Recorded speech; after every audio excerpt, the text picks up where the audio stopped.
and welcome everybody to the second episode of Sparkhunters, a podcast series where I'll be interviewing members of the Magic the Gathering community. Artists, players, content creators, anyone who has been a part of this great game that fights my rent every month for which will be my biggest expense. I'm your host, with haste, and on our second episode today, I'm interviewing another friend of mine. He has been creating MTG content for the better part of a year now, a hard worker, a diligent content creator, and a great friend. But Max, I'll let you take it from there. Hi everybody, my name is Maxthegathering. I'm a short-form content creator, mostly on Instagram, where I try to post daily, but life happens. I've been friends with Haste for about 3 years now, playing a lot of Draft, Modern, and Commander. I really like going to MagicCons and other Magic events to enhance the gathering and seeing people I like to play with. Yeah. And I guess for the listeners at home, one of our biggest bonding experience was going to MTG Con in Chicago 2 or 3 years ago now. Yeah, I think 2 years ago. Oh my gosh, 2 years ago for MagicCon Chicago. That was crazy, but that was such a great event. I love the MagicCons. They're primarily Commander focused, but I do enjoy them because there's a lot of people there, which is great. Yeah, and I would say, for me, it was just like a great, eye-opening experience because, obviously there's this greater environment for the game. But, when you go to the LGSs around us here in the Midwest, it's a lot of, there's Commander nights, there's a little Modern, sometimes there's Draft. But when you, walk into that convention hall, and for me, this was, a whole new world opens up where I'm seeing all the artists. I didn't really know that was a big part of it. Obviously, I know there's art. I didn't realize there's a whole ecosystem dedicated to that. And there's all these events. The Pro Tour was going on. Mm-hmm. And so just kind of seeing all of that, running into content creators that I know, just walking around, just hanging out. Normal people. I know. I felt so bad when I was we ran into Prof at one point, just in the hotel lobby. And I'm starstruck. I'm stammering. Do I get a picture? Yeah, I remember taking an elevator with Josh Lee Kwai, and stuck in the elevator. I'm sitting in the corner trying to be a normal person, as JLK is just in the other corner, and there's another person in there, and he's like, "Can I get your autograph?" And Josh is like, "Sure." And I'm like, "I'm way better. I'm a normal person." That is the thing. Is I've never been starstruck before. And I've never had the opportunity to be, but that was this. There are people I watch their stuff every week minimum. Mm-hmm. Running into Krim from MTG Goldfish. I'm I watch all of your standard videos, and I just run into you, and I'm be normal. Don't just be cool. You don't even have to say anything. And I know there was one. I dropped on an event, and Lewis, who I interviewed last week, the Cult of Ones, kind of took over for my draft deck. And then I came back to check in on him, and they were playing against Mark Rosewater. Yeah. Just in the tournament, and I was oh, probably shouldn't have dropped that. Yeah, no, it's crazy at these MagicCons where you can just walk and you'll pass so many content creators or just big names in the game, and they're just normal people, and you just walk right past them, and if you don't know them, you don't know them, but if you know them, you're like, what in the world? I know this. I never brought this up, but do you know Pro Jared? Yes, I do know Pro Jared. There was a moment when I was at the Pro Tour qualifier where I swear I saw Pro Jared 10 tables down. I'm there's no way. There's no way that was, because he just does old videos about video games and Final Fantasy, and then I looked him up later, and he was doing MTG content, and I was no, there's no way. I was there's no way that's him. There's no way. It looks exactly like him, but then why would he be here? Yeah, I never confront anybody because I'm too afraid that it's going to be the wrong person, or I'm just going to make it weird. I'm we can be just normal people. I'll play Magic. If you say something, I'll say something, but I'm not going to ever come close to you. Just do 2 ships passing in the night. Yep. Yeah, so I guess getting more into, we're talking about playing events at these tournaments, but and MagicCons, but I guess how do you play Magic, Max? I mostly play Commander, like most people. It's just a way to get a group of friends together to play Magic. But usually I do love playing Modern. I dipped my toes in Modern this past year, and I've just fell in.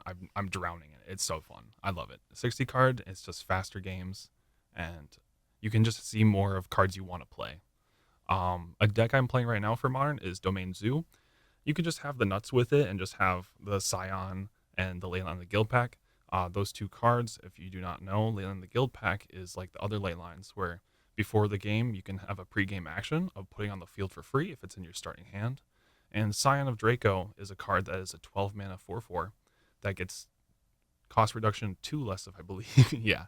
And for each domain you have. So you just play that, and you just have a free 2 mana 4/4 of all colors, and you can't really do much about that. It sounds pretty hard to beat, especially for burn, I'll say.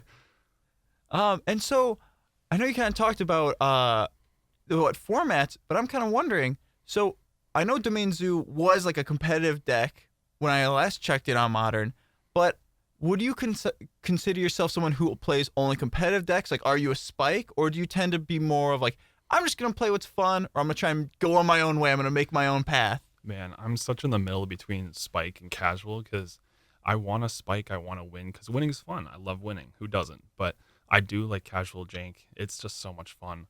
I would probably throw Domain Zoo in the middle of that because it doesn't have the modern, I want to say, efficiency of just like being able to put out the same thing every time. And it can just really crumble against control, which is pretty bad matchup. But I really like the deck because just being able to cheat out a 4 mana or a 12 mana 4/4, it's just fun. Yeah, and so getting into like you mentioned control there, is there an archetype you prefer? Do you consider yourself a control player, an aggro player? I know the Cult of Ones I would definitely describe as a combo player. Yeah, I could definitely see that person being a combo player. I would definitely put myself between aggro and mid-range, but I've tended to play some control decks in 60 card formats just to be able to have a smoother game plan. All right. And so I know you mentioned Commander as one of your primary formats. Is there a Commander deck that is your favorite that always stands out to you? What's your go-to Commander deck? Currently, my go-to Commander deck has to be Zephi, Thunderous Conductor. It's an Izzet 2 blue-red for a 1/4 from the Strixhaven Precon. I don't remember the name of the actual Precon, but it's the face commander, and this was the second commander Precon I've ever bought. And I played it. I didn't really like it, so I broke it down.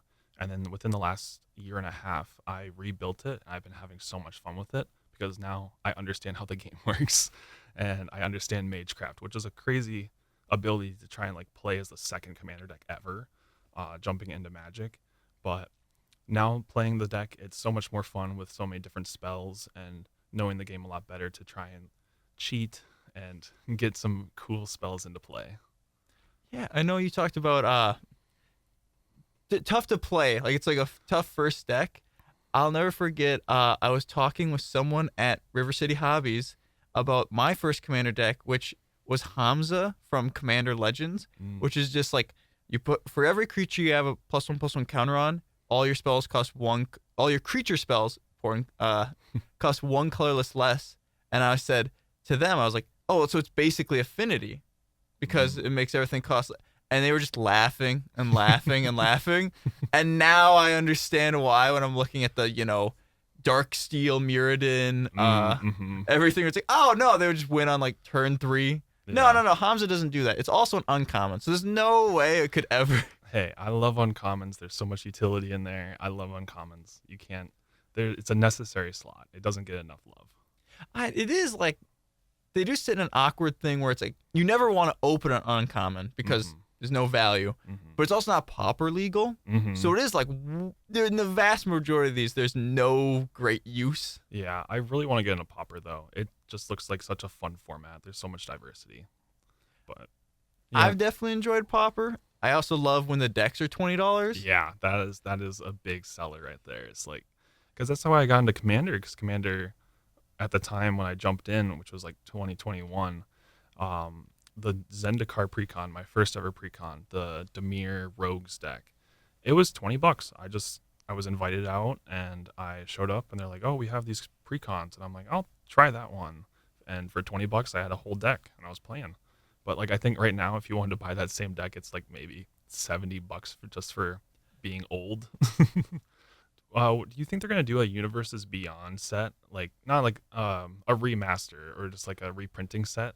Oh, but like, I guess, do you think it would be? I think they should. I don't think they will. I don't think they will either, but I mean, I feel like after some amount of time, there's no other way they're gonna reprint it, because like, how are we gonna go back to like Final Fantasy? You know what I mean? We did all of the games. Like, they have to make like a new game for us to reprint stuff.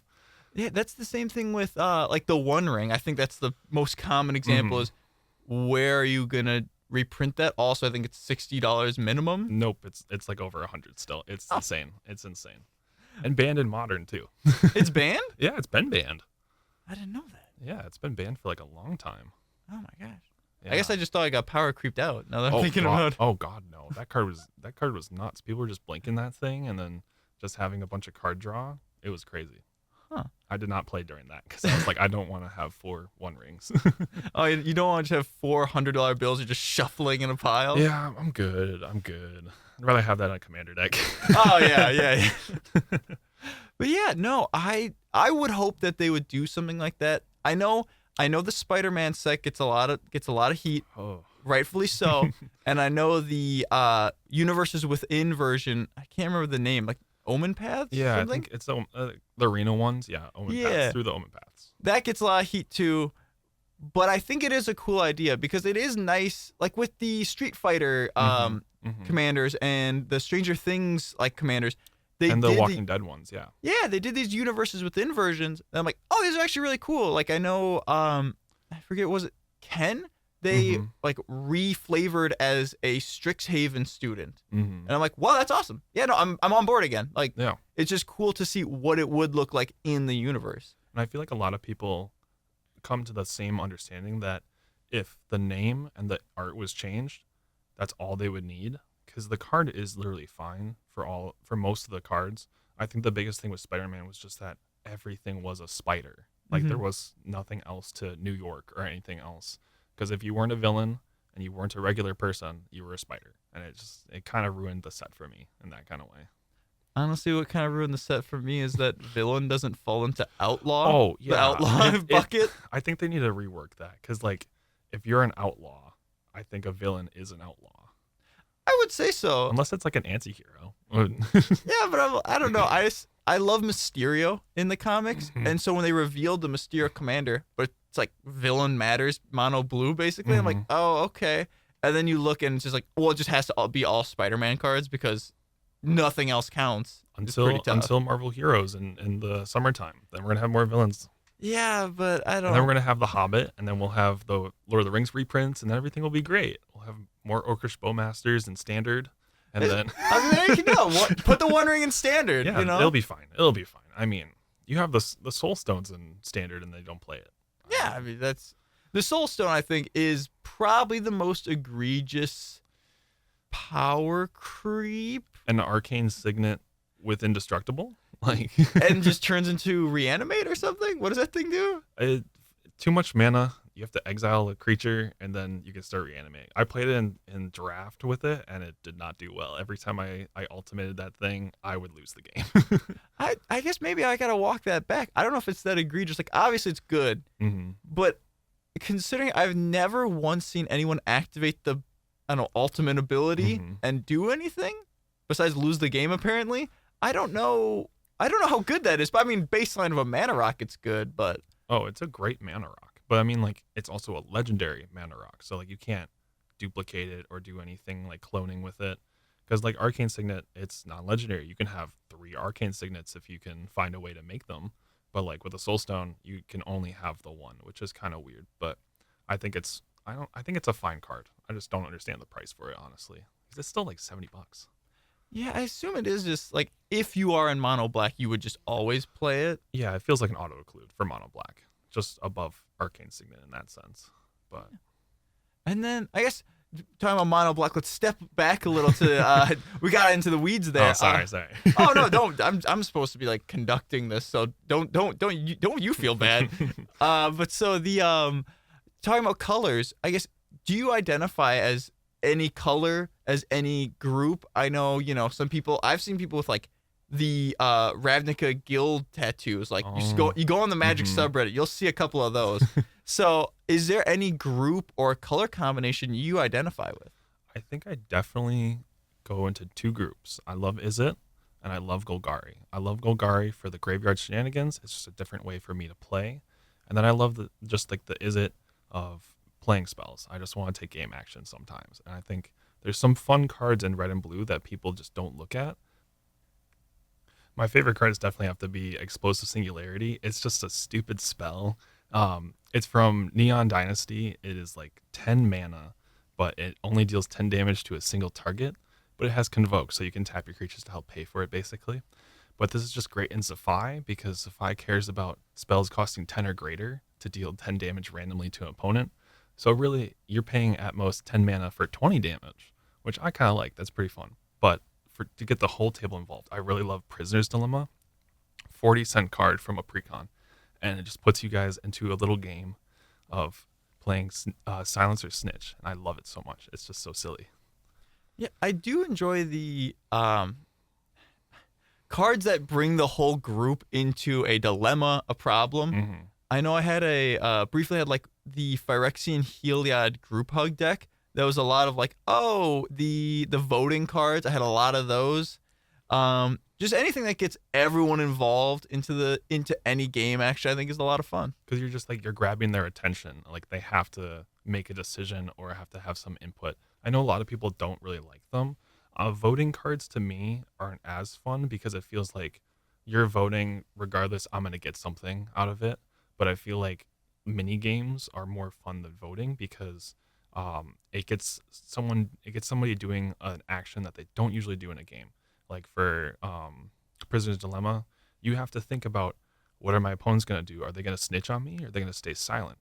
Do we work as a group or am I trying to take out some player? And I really like the mind games of it and just putting people into that situation and then copying the spell and making them do it over and over again. I think the Prisoner's Dilemma is a great example of the personality of the player can really impact the gameplay because I know some people who would ride or die. They will never snitch if you do that. Mm-hmm. But also with other people, like, I guess it's just situation dependent. Yeah, definitely. I mean, for like Wheel of Misfortune, right? Are you familiar with that card? I remember the name, but I don't actually remember what it does. I can try right now to tell you what it does from my memory. So all right, a little pop quiz here. A little pop quiz. Sorcery speed, 2 and a red. Each player secretly chooses a number. And, oh, shoot, I'm trying to do this off the top of my head. Basically, whoever chooses the highest number takes that much damage and wheels. The person who has the lowest number does not take damage and does not wheel. And anybody in between, they get to wheel for free. I don't have the exact wording. I just looked up the exact wording. This would be like reciting Shakespeare. They made use of every inch of that text box. Oh, it's a book, I bet. But like basically that's kind of what it is, what I told you. But it's like a mind game that like people have quote unquote figured it out. Like if you don't want to wheel, pick 0. And if someone really wants to wheel, they'll pick a different number. But usually if you just pick 1 or 2, you can probably wheel for free, which is kind of crazy. It's really big in CDH, but I dislike mini games that are too complicated like this one. Like if I'm trying to read this card out to a new player, they're not going to know what's going to happen. And it's a little tedious and then makes the game harder for me because I have to over explain it, or I have to be like, oh, if you want to do this, do this. And I don't like doing that type of thing to players.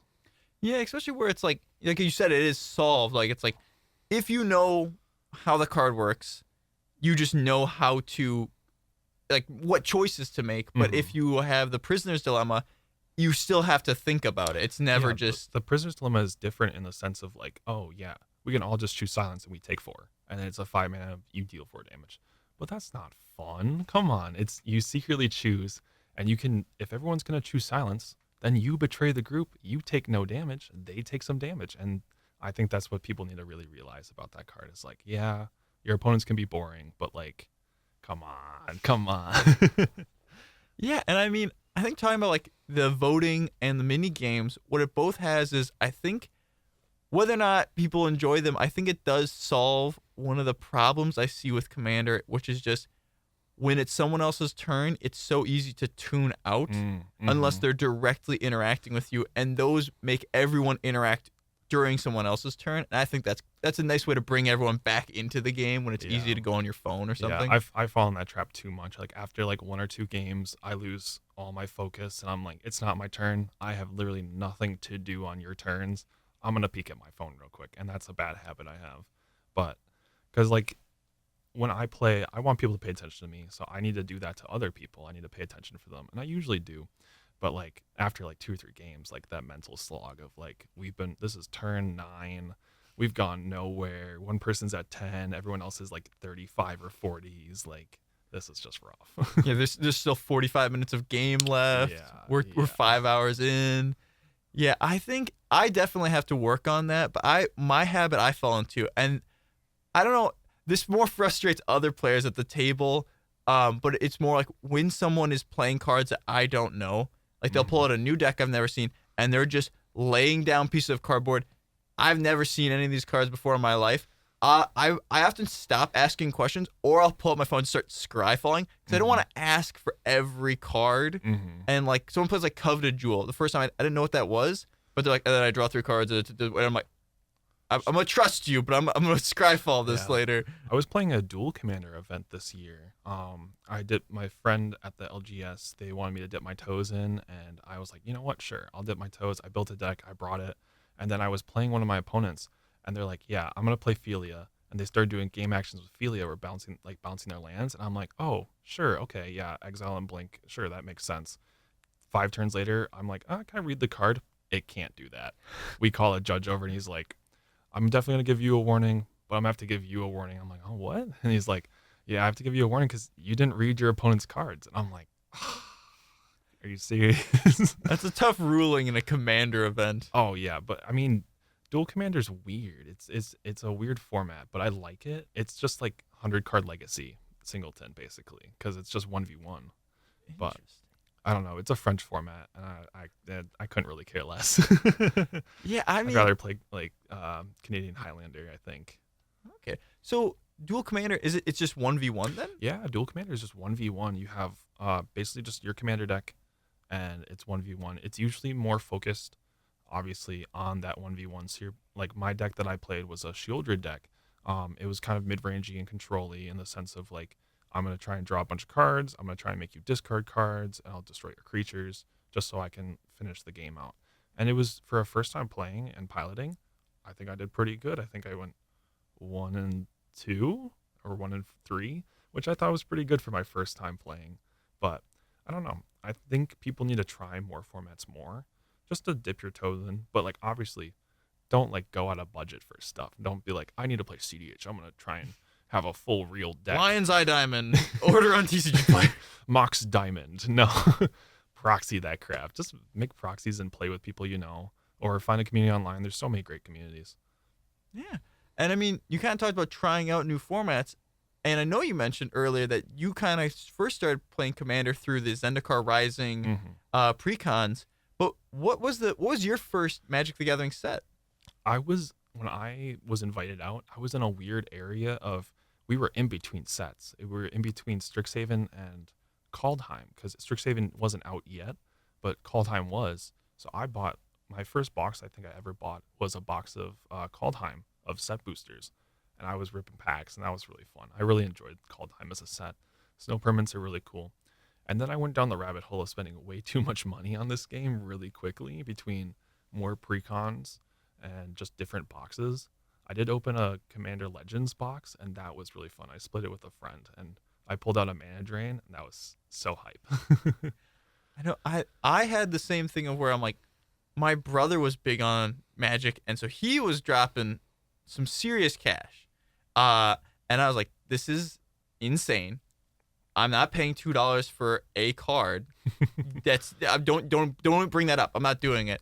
And then we went to a store, and I just bought like a $4 pack. I think it was Throne of Eldraine. Oh, hell yeah. And I opened not even a good card, but it was like, I'm like, whoa. It was the Is It like Twins Planeswalker card? And I'm like, oh, yeah. Whoa, this seems cool. And And it was like flash forward from that to Commander Legends. I pre-ordered a box from the store. I just ripped it, got the Jeweled Lotus, and I'm like, I'm so good. I'm like, nice. This is great. Now I have a $70 card. Would have just turned around and sold it instantly. Ended up doing it, but it was like I went from I'm not paying $2 for a card. Like that. I'm not doing that. You can't talk me into that too. Yes, I just pre-ordered a Commander Legends box, full box, and yeah, I'm just gonna hang out with it. Yeah, no, when I started playing Commander and started getting into Magic, I obviously didn't really know too much about this ecosystem or like research too heavily within like different sources. I mean, I was introduced to like the Command Zone and stuff from some friends, and so watching that stuff was great content. But I didn't know sources like TCG Player or other online card shops, or even heck my LGS in the area. I didn't know about that. I was ordering from Amazon, and that's embarrassing to say, because like it's so easy on Amazon. It was right there. It's like, oh, here's all of Magic, and I went, whoa. So I was just ordering stuff from there because I didn't know about any other thing for Magic, which is really unfortunate because now I love supporting my LGS. I know where I need to go to buy stuff, and you get so much cool promos and stuff from it. Also, I don't like Amazon. I don't want to support that company ever. Yeah, I know. I was baffled one time. I was just on Amazon, and it like recommended like a Magic single to me, and I was like, I didn't know you did that. I didn't know. They do that? I think it was some. Dude, like, that's super sketch. I'm gonna look this up, but I'm pretty sure I saw like a MTG single, like just a single card, and I like was so baffled because I'm like, why would you? Who would ever do this? We know. I'd rather support TCG Player than support Amazon singles. Yeah, you just go look at the case. Yeah, no, right here. Like, I just pulled it up. Okay, yeah, you can buy. I just looked up Jeweled Lotus. Yeah, Magic the Gathering Jeweled Lotus oh my God, foil. they're proxies. What the fuck? Yeah, just $84.99. One in stock. There's one in stock. Oh my God, people have been buying it. Yeah, that's the terrifying part here. So that I guess I didn't know this was a whole thing that existed, but yeah. I think this is like a whole topic we can do a whole podcast on. It's just Amazon and different macro environments of buying the different products and stuff. And obviously, there's the horror stories of buying sealed product through Amazon. Oh my gosh, I didn't get scammed. Thankfully, of everything I've bought through Amazon, I have not gotten scammed.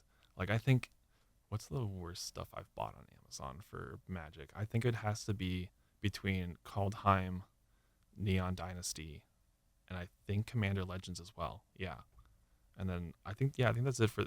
Because I bought my other stuff when I actually found an LGS. Because I think I found River City Hobbies as well, and I went there, and that's where I picked up the Precon, the Is It one. Here we go. Full circle. Yeah, full circle.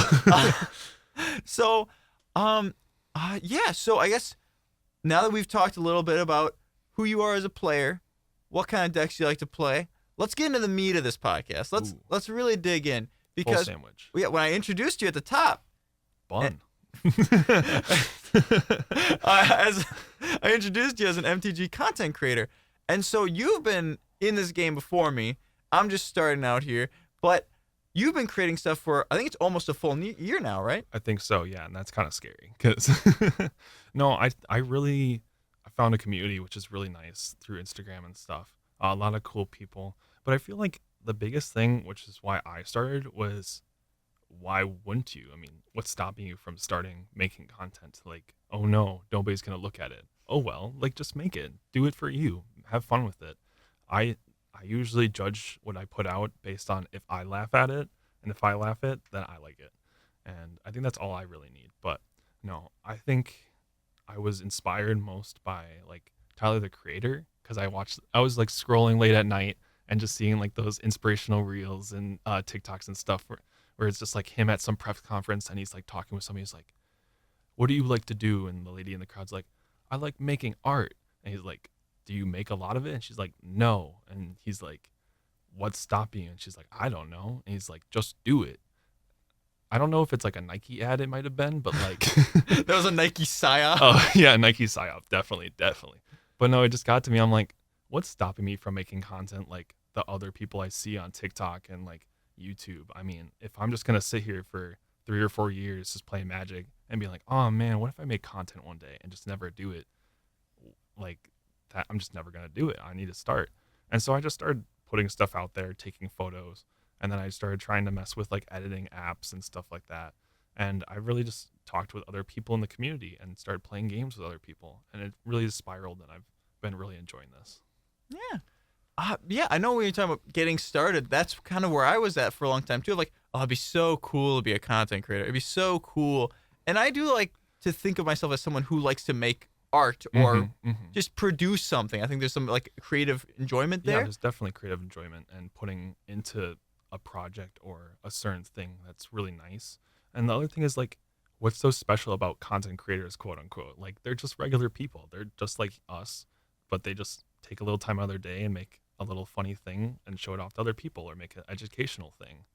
I can't take it with like news MTG accounts because they're so freaking quick. Like, I'll see an email, I'll be like, oh my God, I need to take photos and stuff. I'll go on Instagram, there'll be 5 posts already about it. And I'm like, how do you get this information so quickly? Like, I've definitely jumped out of that pond of like trying to like keep up on MTG news because it's like so many people have already there, it's already developed, and they're so quick. I do think it's interesting, especially with those news accounts, is sometimes it's the only way I can find out about like a Chaos Vault drop. Yeah, it definitely is. And like by the time you find out about it, it's gone. Because I just saw something last night from not even a news account, but they're doing another secret layer drop on Monday for, I want to say it's the Deadhead or the Skulls. I don't know. Never mind. Okay. Brain Dead. That's what it is. Brain Dead. It's a clothing company out in LA. The actual account was like, hey, just because we're doing a secret layer on Monday, which nobody knew about, they just were like, hey, we're doing something Monday. Here's some playmats that are of the art. And so we're all just looking at the art going, I wonder what these cards are going to be. But yeah, I remember the Chaos Vault has always been a little pet peeve of mine just because like with the Dan secret layer whole thing, I was like, I want that. I want it bad. March. It's coming out in March. It's not gone. They didn't say that originally. Yeah, that's also true. They were like, it's going to come out. This is I'm getting this out here. This is one of my biggest beefs that I had was with the Chaos Vault. They showed off the Dan secret layer at some MagicCon. Yeah, that was Atlanta. Oh my gosh. I was so angry about that too. Cause the thing was when I was at Atlanta, I was playing in the Gavin Verhey charity event, which was really nice. Love those events. If you're at a MagicCon, please do the charity event because like you're playing Magic and also half of your entry is just going to charity. Like, what's wrong with that? I mean, you could play a different event where none of it goes to charity and then you feel bad. But at that same time, the secret layer event was going on and I could see to my right all of those Dan playmats. Every person who played in that secret layer event got the Dan secret layer and the playmat. And I'm like, God. Weird that they wouldn't do the Dan one for the charity event. And anyways. Yeah. So the Chaos Vault, they were like, with that, they're like, the Dan secret layer decks coming to the Chaos Vault. And this is what they said after Atlanta, sometime before the end of the year. So this is end of 2025. They said sometime before the end of 2025. And I was like, all right, I guess I just have to monitor the Chaos Vault for the next. Oh, wow. Listeners, we're looking at the Brain Dead secret layer thing from the Brain Dead account instead of the secret layer account, where the caption reads, in celebration of our collection, next week Secret Layer is releasing this thing with us, and Secret Layer has been quiet about this. So I guess if like you're in the know, you know, but like, how would you know? Yeah, and that's kind of always been the weirdest part with the Chaos Vault model is just like it's a surprise, and that really leans into the FOMO aspect because I was checking the Chaos Vault way too often, so I wouldn't miss the Dan thing, and then they moved it, which I'm glad they did. I'm glad they gave it more like a set date and time. But yeah, I remember just being like, I guess I just have to check this all the time. And then there would still be random drops of like what was that one where it's like Flower Power lands? Yeah, the $1 lands. That was during Atlanta. And I was on a flight to Atlanta when that thing dropped, so I missed it completely. I never got a chance. I literally got off the plane, and I opened my phone, and everyone's like, $1 secret layer, $1 secret layer. And I'm like, you gotta be kidding me, man. I think that is probably the only secret layer, though, where I saw it afterwards, and I'm like, shipping secret layers is like $6. I don't think I would pay for that. Like $8 for... I liked the art. I probably would have grabbed it. The latest chaos drop with basically that survey of how much would you pay for the same secret layer. I was on there. I had I think the $5, no, it was the $10 and the $19 one of the non-foil and foil. Had those in my cart, was there, got into the checkout, and by the time I got into the checkout, it was already gone. I was like, cool, I'm not gonna buy the other ones. I'm not gonna pay any more money for these. Like, this is what I wanted to pay for. And I feel bad that people paid more for that because it was not, in my opinion, it was not a good secret layer. I do feel like it's hard to get there and then think, oh, I could get it for $10. Jump in, it sells out, and then it's like, oh, but you could get it for $20 or whatnot. It's like, Yeah. well, it's really hard to feel like, it's really hard not to feel like a sucker if you just, Yeah, I yeah. guess I'll get the $20 one. You waited so long for the $10 one, but if you still want it, you could pay $10 extra, not even to have it foil. I'm gone. Sorry. Oh, you didn't want that Dryad Arbor? No, I'm good because I'd want 4 of them because it's a playable card for like modern and stuff where you'd want to play maybe. I don't think you'd play 4 actually in a deck. I think that's too many Dryad Arbors in my opinion. Yeah, I guess maybe it is normally one to just try I and think green so. Zenith out. Yeah, I think Zenith? so. Yeah, Zenith. I think they're the same. It doesn't really matter. Well, Z is not in that many words. I can mess this letter up. But yeah, so I guess we're talking about sorry, I'm all over the place. No, we're good. This is great. Yeah, we are just rambling at this point. Yeah. But yeah, no, I was thinking about this. So I know you went to MagicCon Atlanta Mm-hmm. and you were kind of like, talking about that a lot on your Instagram and like looking forward to meeting people and like everything. Would you count that as a big step in your journey as a content creator? I think it definitely was big in the sense of like I'm going somewhere and I'm putting it out there that I'm going to this thing.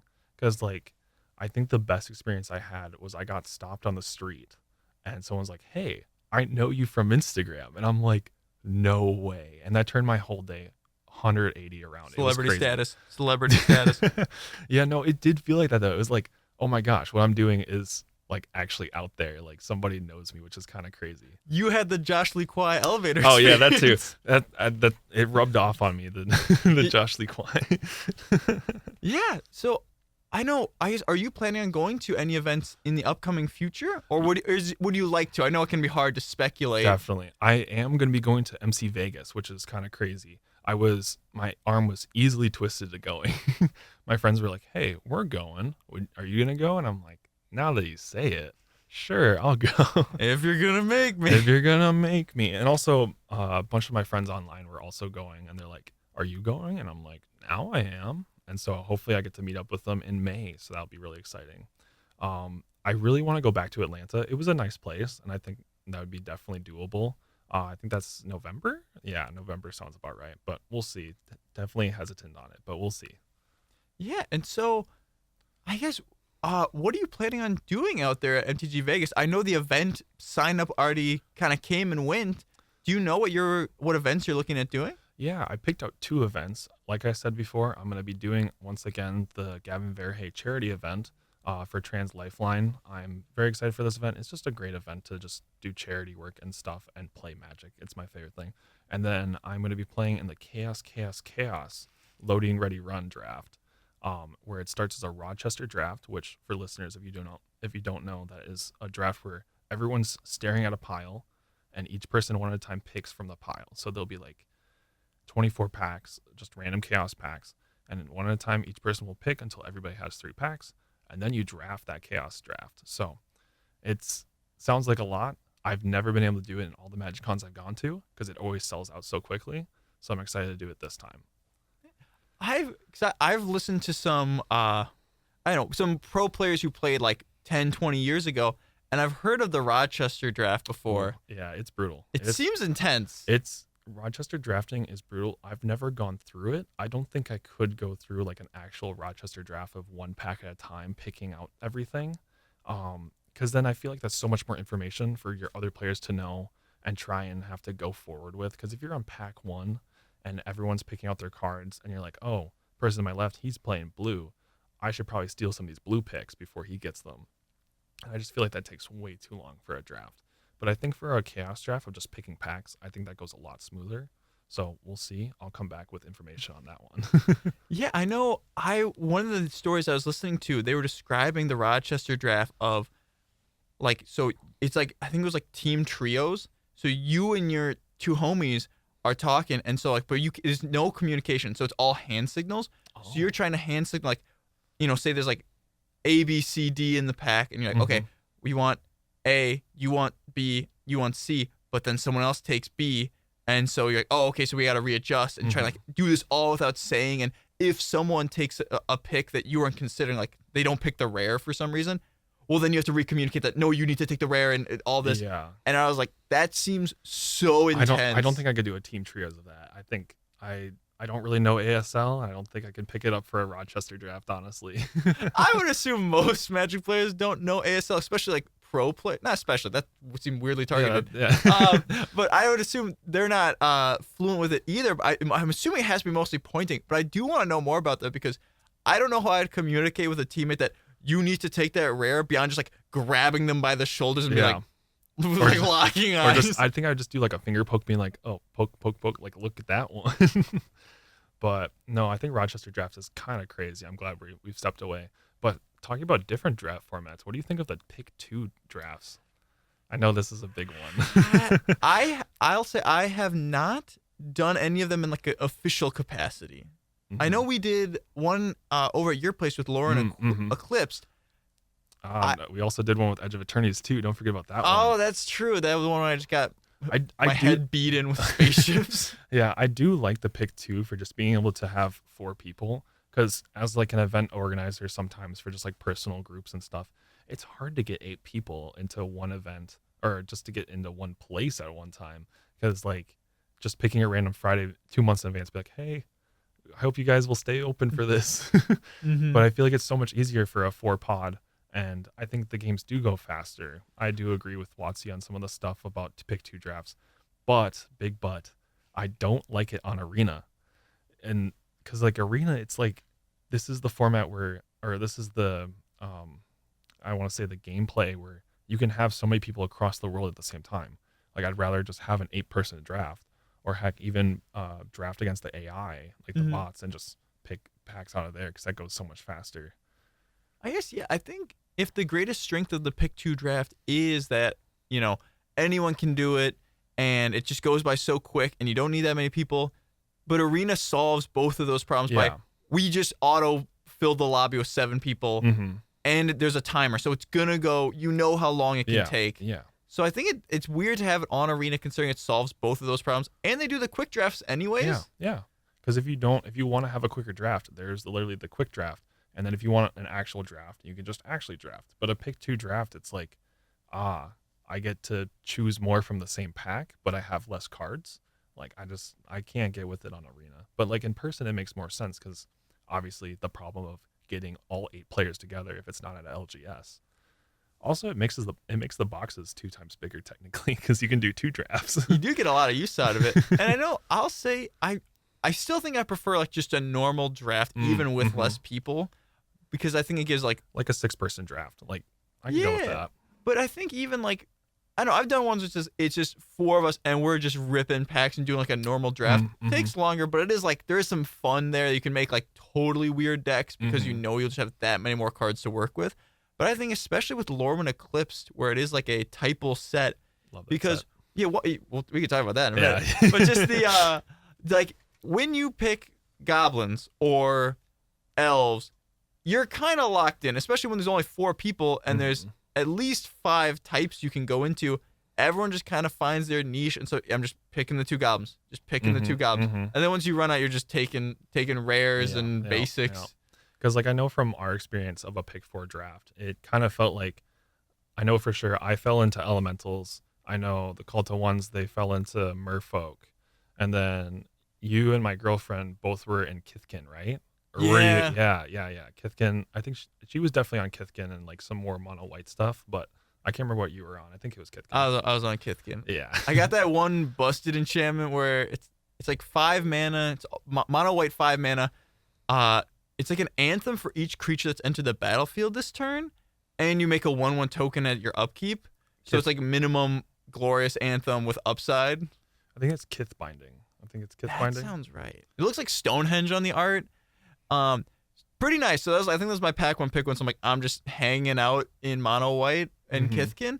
And then I did notice the pics were drying up a little, and I guess that was your girlfriend up the stream taking some. So Kin binding. Kin binding. 3 and 2 white enchantment. Creatures you control get +X/+X, where X is the number of creatures that enter the battlefield under your control this turn. And at the beginning of combat on your turn, create a 1/1 green and white Kithkin creature token. Yeah, that one's a real humdinger. If you're just getting into the drafting, it's pretty nice. It's pretty nice. It's insane for just having every on your combat every turn, you just get a 1/1. Like, that's just great value every time.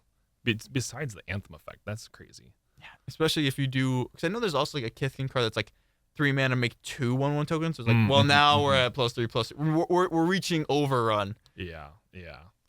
But I just segueing into the most recent set as of recording is Lorwyn Eclipse.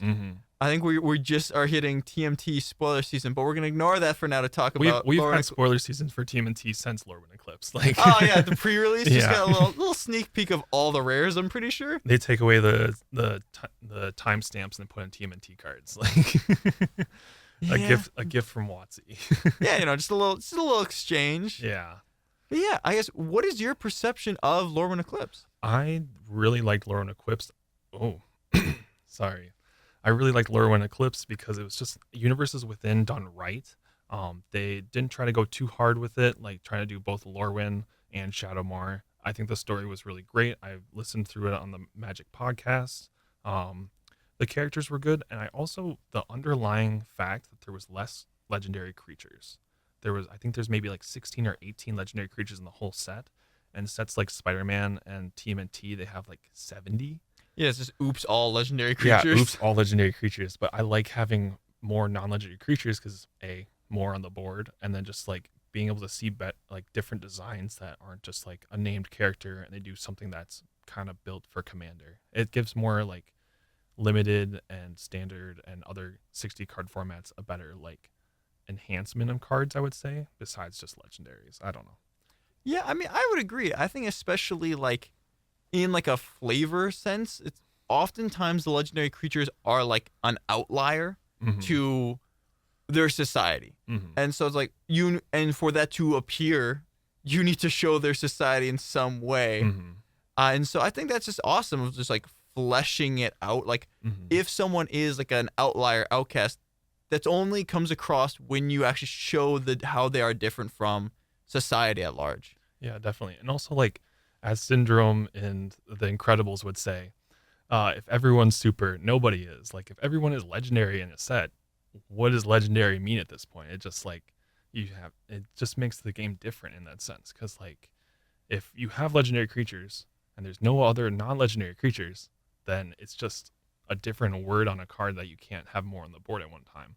You need to have a balance of both. And I like having less legendary creatures because more non-legendary creatures makes the legendaries better. Yeah, and I think I would say especially the legendary creatures in Lorwyn Eclipse was the first time in a while where I've been like, if I were to build a commander deck from here, I don't know which one I'd pick. The Silver Quill Owl. Oh, that's awesome. Sorry, I'm going back to limited. That card is bonkers in limited. I've gotten messed up so many times by that thing. Just giving flying and first strike and lifelink to a card, insane. It's just like, I wasn't worried about that 3/3. Now I'm worried about that 3/3. Like, now it's a problem. Now it's a huge problem. But yeah, no, I think the set was just really well done within other gameplay mechanics wise, because like I really like Blight, and also the fact that in the whole set, Gavin Verhey's talked about this, and if you don't know about it, but there's no +1/+1 counters in the whole set. It's only -1/-1 counters. So when you have dice, you don't have to differentiate +1/+1s from -1/-1s. So it just makes the game go more smoother, which I find is really cool. Yeah, and I mean, I think the -1/-1 counters also are just a cool thing that doesn't get. It's never as supported as +1/+1 counters because it is hard to talk on any player and to be like, no, this actually makes one of your creatures worse, but it's like the value of like you're kind of getting in the nitty gritty. If you're talking to a new player, they're gonna just phase out of the conversation. Yeah, definitely. I mean, everyone loves +1/+1 counters because a bigger creature, that's awesome.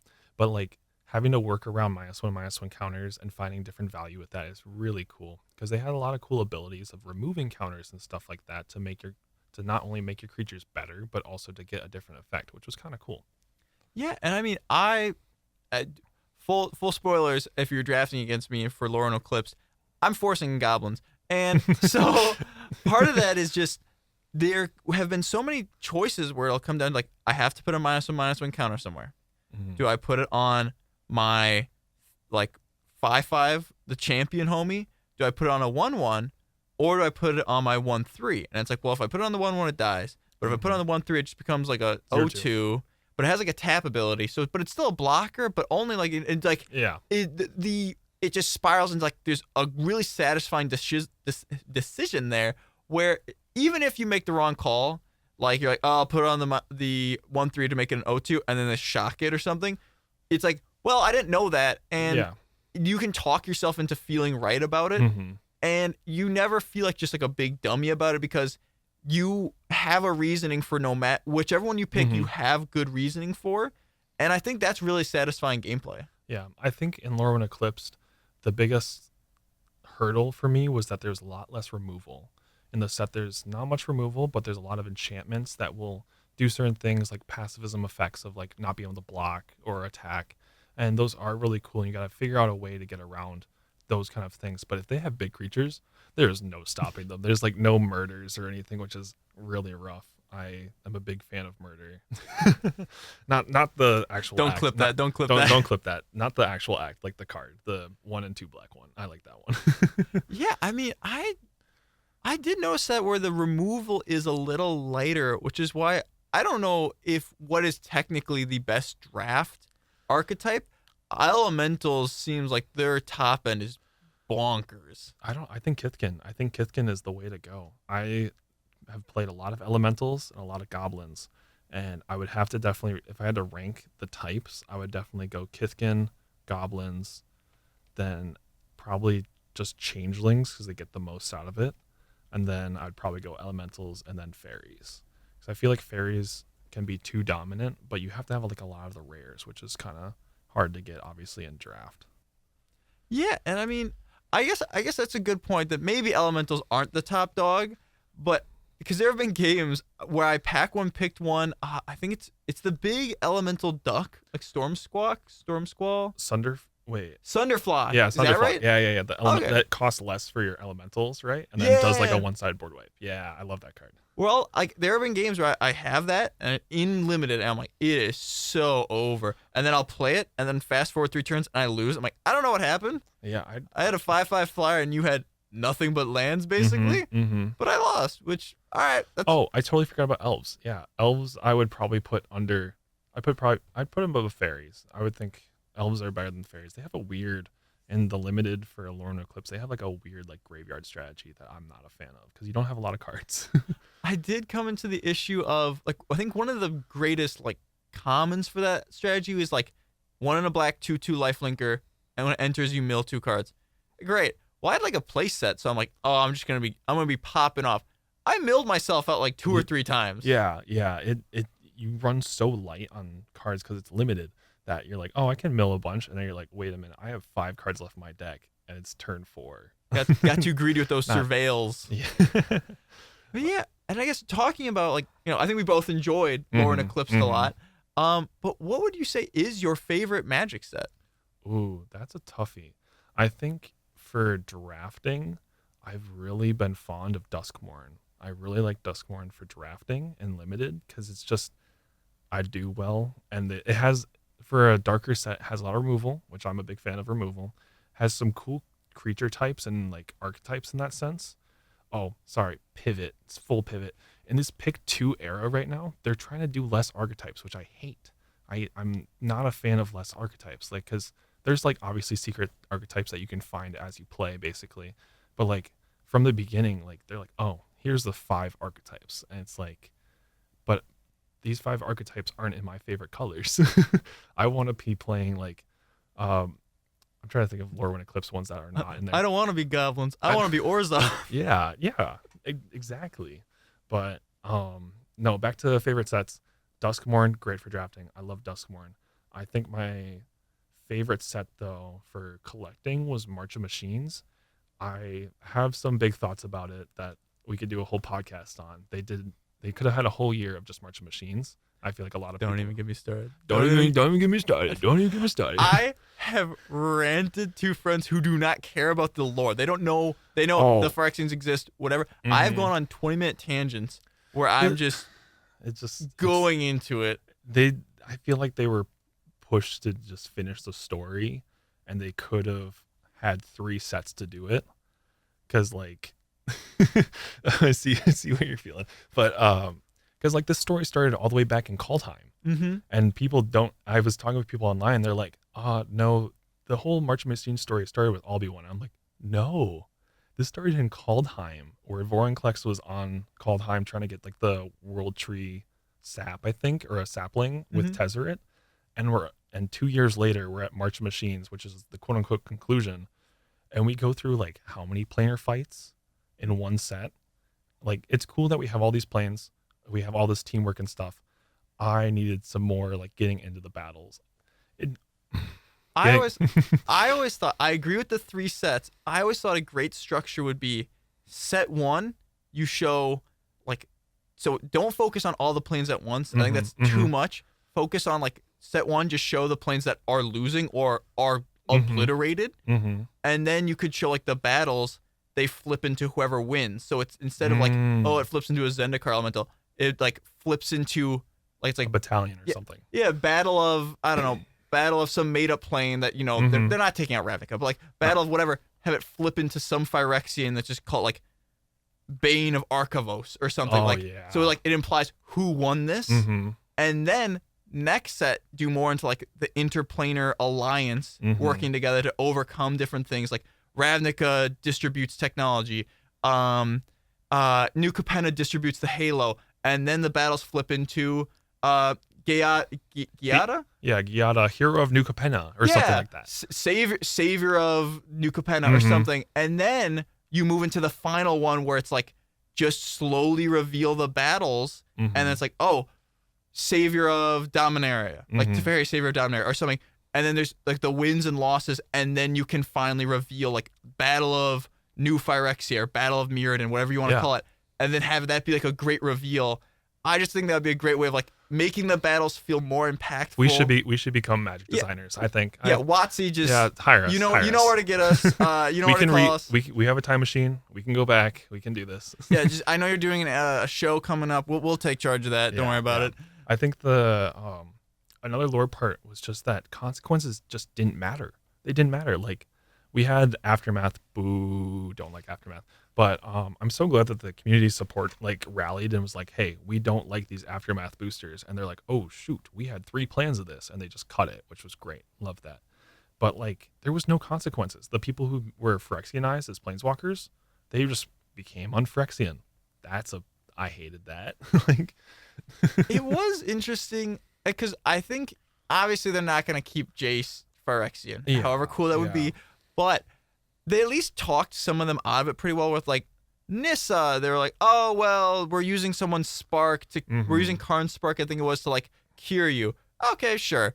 And then Jace and Vraska had like a very, like they went into how Jace used his psychic abilities to burn it out. Yeah, to force that story was good. I liked that story. Yeah, that was awesome. Where it's like Jace basically mind controlled their bodies to go to a fever to burn it out of them, even though it's like physically unsafe. And I'm like, well, that explains it. That's a nice in-world explanation. And then Nahiri just like is like, nah, I'm off of it. I'm so mad. I'm not. And I just anger boils it out or something. I walked out of the Rebel and I'm angry that they lost. I'm done. It's just like, oh man. But I think that's the last time we heard of her was Aftermath. I think there's been some hints in the background of what Nahiri's up to. Well, no, because in Duskmourn they have like this part where they're talking about there's all the doors to different planes, and they say, I think it's implied that the one to Zendikar is boarded up.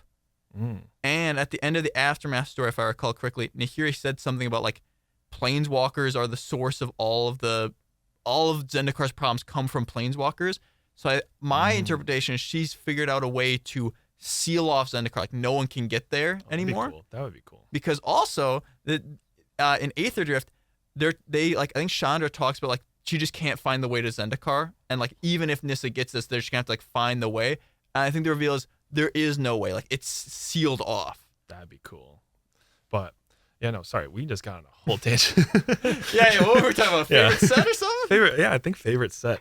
I don't even did I even answer it? Yeah, no, I did. March of Machine. Yeah, I collected the whole set. This was the set for the first MagicCon I ever went to, which was in Minneapolis. They need to go back to Minneapolis. They need to do more Midwest stuff. They go to Chicago, which is nice. Chicago is big. It's able to fit a lot of people. Minneapolis, I don't think would be able to fit everybody, but I really like it up. I really enjoyed my time there, and that was the set at the time of that con was March of Machines. So I was like, you know what? I'm gonna try and collect this whole thing. The Cult of Ones and I, we were there, and we played this break a box sealed, where we opened up a whole box and made 2 decks. The people across from us at the table when we were building, we actually went up against them in the first round, and we smoked their asses. It was great. But then we lost the rest of the games. So, but no, I really liked collecting that set because it just felt like this was a thing I went to at MagicCon Minneapolis, and I can remember this event by this set. And also, it just had a really cool bonus sheet of all the Multiverse Legends. I think I'm a big fan of bonus sheets, but I'm not a big fan of them doing every set because it just feels, I don't know, it's just a little too much of bonus sheets for just having limited sets that just have random cards thrown in. Yeah, I mean, I think I like the bonus sheets. Sometimes the power outliers, like Bitter Blossom in Lorwyn. No, not Lorwyn. But wait, was there a Bitter Blossom? I think there was in the bonus sheet. There was Bitter Blossom because like it's like and the special guest. Yeah, special guest. That was it. I like special guest lists a lot. There's such great art in special guests, and it's a good outlet for reprints. I like it. Yeah, and I mean, I would say the March of the Machines like bonus sheet was just very tastefully done because they had set up for a long time that each plane has their kind of their own like border. alternate art and border, and then now we get the bonus sheet and here's what Ragavan and Chandalar frame would be. Yeah, or like almost like a master, like the master set type thing. Yeah, and like the Phyrexian dragon is like in the Phyrexian border and everything. It's it's a nice payoff to all this stuff we've been seeing, and that like really brings it together. It's like this is the whole range of the multiverse. All like the booster fun and stuff like that, all in just one set. Yeah, I think it was like a, not story wise, we've talked about that, but I think like for the art and for the borders, it was a great payoff.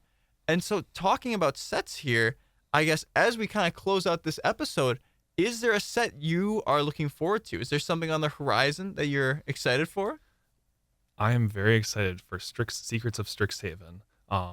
I'm playing a Strixhaven commander as my main commander. So just going back to this plane where there's going to be more Magecraft, hopefully, and hopefully some more good instants and sorceries, because that's majority of the set. That's the whole thing. You're at a wizarding school. Thank God it's not Harry Potter. I saw that Hasbro is like, here's the places where the IPs we're going to work with, and Harry Potter's in there, and I'm like, please no, please no. But also the Mystical Archives, that's a great bonus sheet I'm excited for. But no, I'm excited for Strixhaven. Can't wait to see it. Yeah.